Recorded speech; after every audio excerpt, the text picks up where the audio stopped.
I'm going to make the cover picture quilt for my new Tumble Into Love beginner table runner or wall hanging pattern.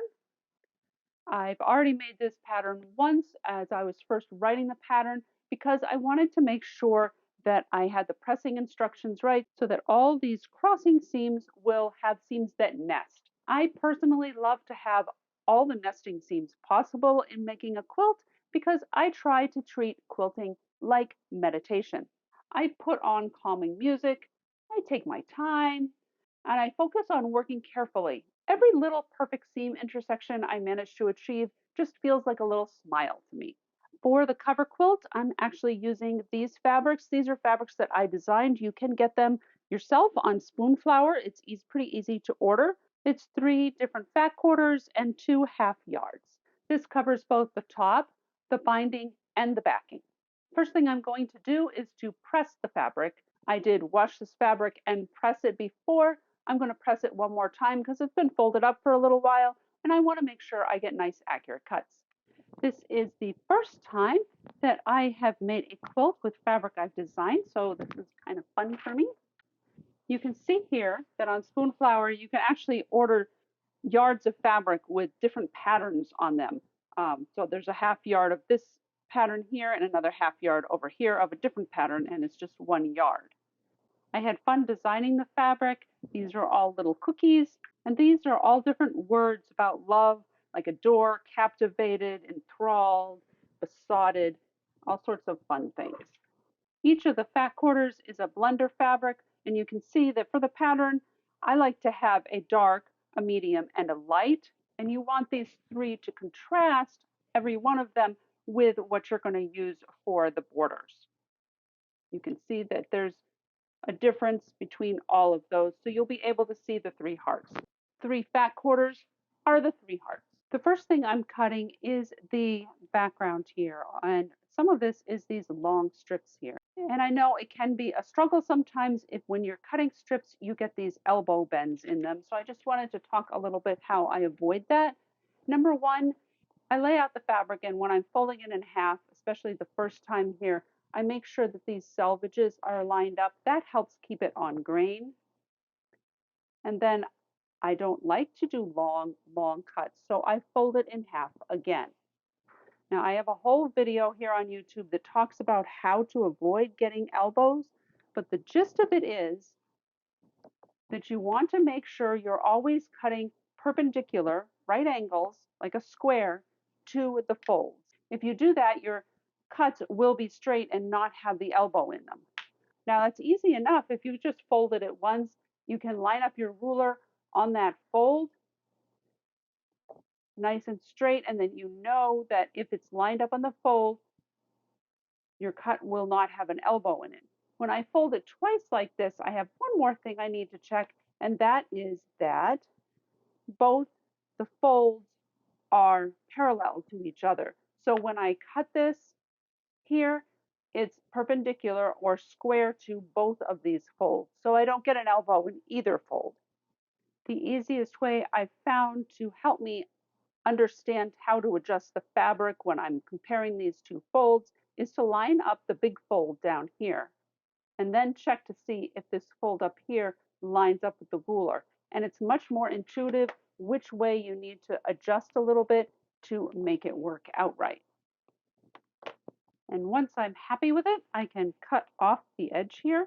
Having a shorter amount to cut means it's easier for me to get a nice smooth cut. I also love these rulers. These are something, the Creative Grids rulers are awesome.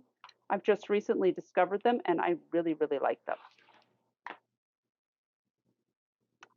And I always check to make sure that I have a nice straight line, and you can see here, I don't quite have it all at the end, so I'm going to have to cut off a little bit more.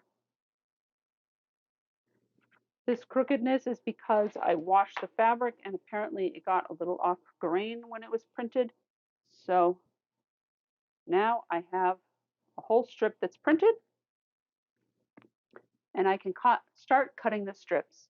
In the cutting directions, it tells you exactly how many strips and how to cut those strips into subcuts. And if that's not enough, it also shows you exactly how to cut your fat quarters. I make my patterns intentionally for beginners to make it super, super clear so no one ever feels lost.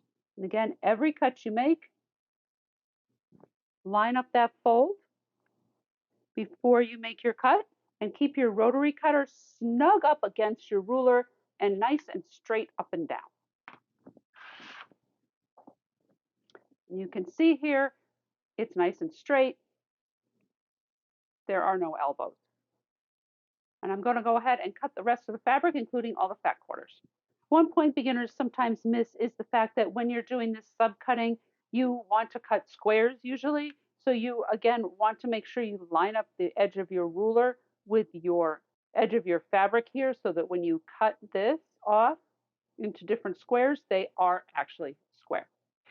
It's really important after you do the cutting to organize all the pieces. I have a little chart in the pattern that tells you how to organize everything. Then after I've organized, then I can start on the first part of the process, which is to make a bunch of half square triangles. And these are what I'm going to make the half square triangles out of. Making the half square triangles is completely detailed out in the pattern. I'll just show you the steps, and there's only 4 sets here.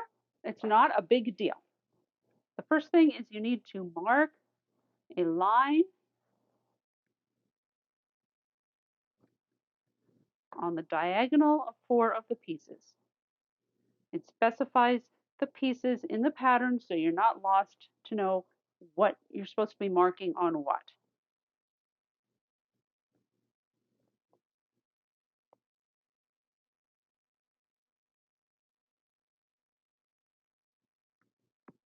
And then I'm going to layer these up with these other pieces, and then we'll take them to the machine. What we're going to do next is to sew a 1/4 inch away, a scant 1/4 inch away from each side of this line. If you haven't practiced sewing an accurate 1/4 inch seam before, I do have a video. I'll reference it below, but just know it is important to practice this. Having an accurate 1/4 inch seam just makes everything easier later. So do take the time, if you don't already know what your 1/4 inch seam is, to figure that out. So I'm going to sew down a 1/4 inch away from this side of the line on all of these pieces. And notice I did pin these. It just makes things come out better in the end to take a little extra time. And I'm not rushing through this, so it's okay to take a little extra time to pin something. I want to have fun sewing, not try to get stuff done as quickly as possible. Just changing my attitude about that has made sewing so much more fun. If you're really a beginner, I'll let you know that this is called chain piecing, when you just sew one piece and then sew another piece right on after it. This does speed things up a little bit, but it doesn't cause any stress, it just makes things easier. And when you've got them all sewn on that side, you're just going to switch around and sew from the other side as well, the other side of that line that's drawn from corner to corner. And then when you're done, it's easy to just cut these all apart into separate squares. And then we're going to cut these apart on this line. And you can just use scissors or get fancy and use your rotary cutter to do that. I'm a scissors girl, especially when there's just 4 sets, it's really pretty easy.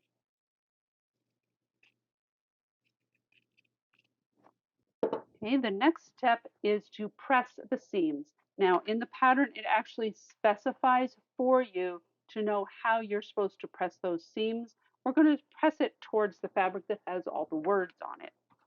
And one thing to know about pressing and pressing seams to one side, the fabric that you're going to be pressing the seams towards needs to be on top. So the first thing you do is press, just set the seam. It's called setting the seam. Just press like this, and then you can open it up and you can see that the seam is going to end up pointed towards this fabric that was on top.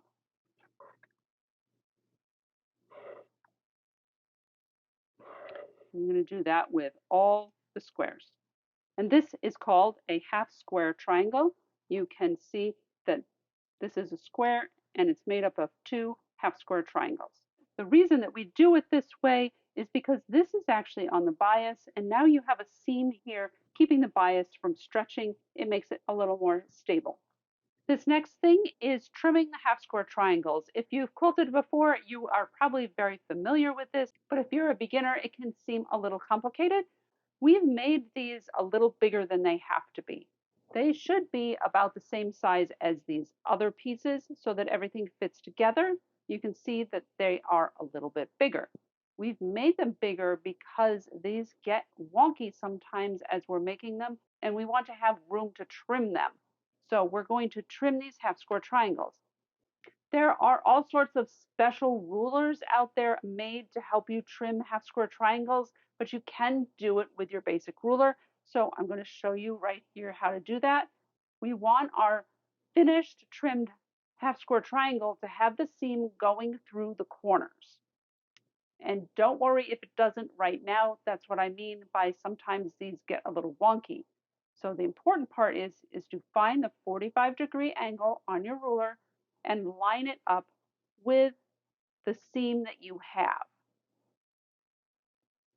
So I have this lined up here, and we're going to trim these to 3.5 inches. So I'm going to move this down a tiny bit, still having that diagonal lined up with the seam. So there's just a tiny bit showing here on the edges that I'll be able to trim off. Now, before you go trimming, make sure that you have enough room. Here's the 3.5 inch line right here and right here. So there's extra. I can trim off this much on this side. And I'm going to do 2 of them. 1, 2. And I'm doing this square like this so you can see it, but I'm going to do a second one in a second to show you an easier way to actually trim like this, to use your rotary cutter a little more safely. So now this corner goes right to the edge there, and now we're going to make it 3.5 inches. I just flipped it around. That's the trimmed corner.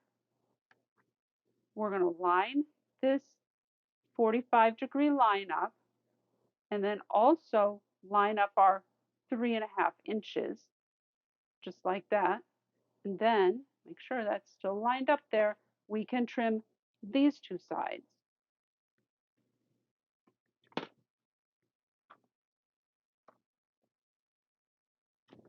And now we have one that matches perfectly with the other ones. They're exactly the same size, and the seam goes right to the corner. To be a little safer while you are trimming, instead of having this like this, it helps if you move it like this.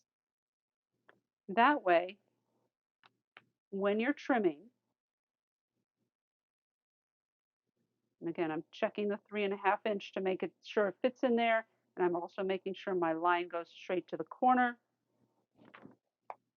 I can step on one side and then step on the other side to trim when it's this way. It just makes it a little safer and a little easier to cut.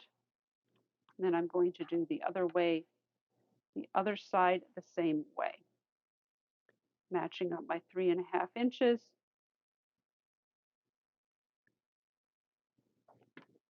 Making sure that line is like that.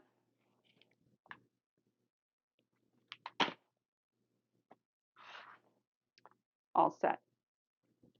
If you're doing a whole lot of half square triangles, a specialty ruler like this is really, really helpful. But if you're just doing a few, then your regular ruler works just fine. After I've made the half square triangles, I've just organized each of these into the various places that they're supposed to be. Each of these is a heart block. We'll start with this heart block, but the pattern shows you exactly how to organize everything. And then we're just going to do each step that's in the pattern. And one of the things the pattern does recommend that when you do this, when you start sewing things together, it says to sew these 2 things together like this. I always recommend to lay it out like this and then flip it over and pin it. It just saves me time. I don't end up having to take things out and redo them if it's all pinned and ready. And I do recommend sewing here from the top with this seam on the top. It just makes everything easier to line upright. So we're going to use our 1/4 inch seams and put together a heart block. And I am pressing as I go and making sure the seams are pressed in the direction that it says to in the pattern. This one is pressed towards here. And you can see right here, there's an arrow that shows you which way to press your seams. Whenever I can, I sew with the seams on top. Can't always do this in quilting, but if it's a possibility, then you definitely should. It just helps make sure that seams end up sewn down the right way, which makes everything neater in the end. When we get to this seam, it becomes apparent why the direction that you press the seams is important, just to make things easier for yourself. These seams here nest, which means that the seam allowances are pointing in opposite directions, and it just makes it easier. Put them together in just the right spot so that everything lines up nicely. And because they nested like that, it was easy to get that nice perfect corner there. And you know what? It's okay to be happy and proud of the fact that you get a perfect corner. Doesn't mean that you think other people are not good if they don't get perfect corners. You can enjoy, though, that you got something done the way you want it done. I'm going to do the 2 other hearts and be right back. Now, of course, if your seams don't line up, that doesn't mean that you should treat yourself like a really horrible person. You should talk to yourself like you would a friend. I don't think you'd beat up a friend for points that don't match. But if you're rushing through something and not enjoying it and your points aren't matching and you're just really feeling uncomfortable and awful about things, slow down, take your time, and have fun. Remember, this is not brain surgery. It's not life or death. You're supposed to be enjoying yourself. We're going to put the sashing on these blocks next. In the pattern, it actually tells you not to cut the sashing until this point in assembling your quilt, and that's because your blocks might not turn out. Again, they just might not turn out right, and it's okay. You're going to measure the average of these to cut your sashing strips instead of trying to force them into whatever was already cut. So I'm going to measure these, cut my sashing strips, put everything all together, and be right back. In this pattern, if you've pressed everything in the way that it specifies in the pattern, when you get to these seams, you'll be able to sew over just right at that point. You'll be able to see the point. So you will get your nice pointy points here. Top's all done. It's just time to quilt it. The pattern does come with some options to quilt if you can't think of any on your own. I know sometimes it's hard. It's small enough that it can be quilted on your domestic machine. I have a full tutorial here on YouTube that explains how to machine quilt your quilt and to put on a binding. And here it is, all done. You can see that I used a scrappy binding around the edge with a little bit of binding cut from each back quarter. I especially love the back fabric. It's ready to go on my table or up on my wall. You can get this pattern in the description down below, and you can also order the fabric on Spoonflower. That link is down below as well. You can order designs on Spoonflower on all different kinds of fabric, not just quilting fabric. So it's really great for all different kinds of projects. Happy sewing!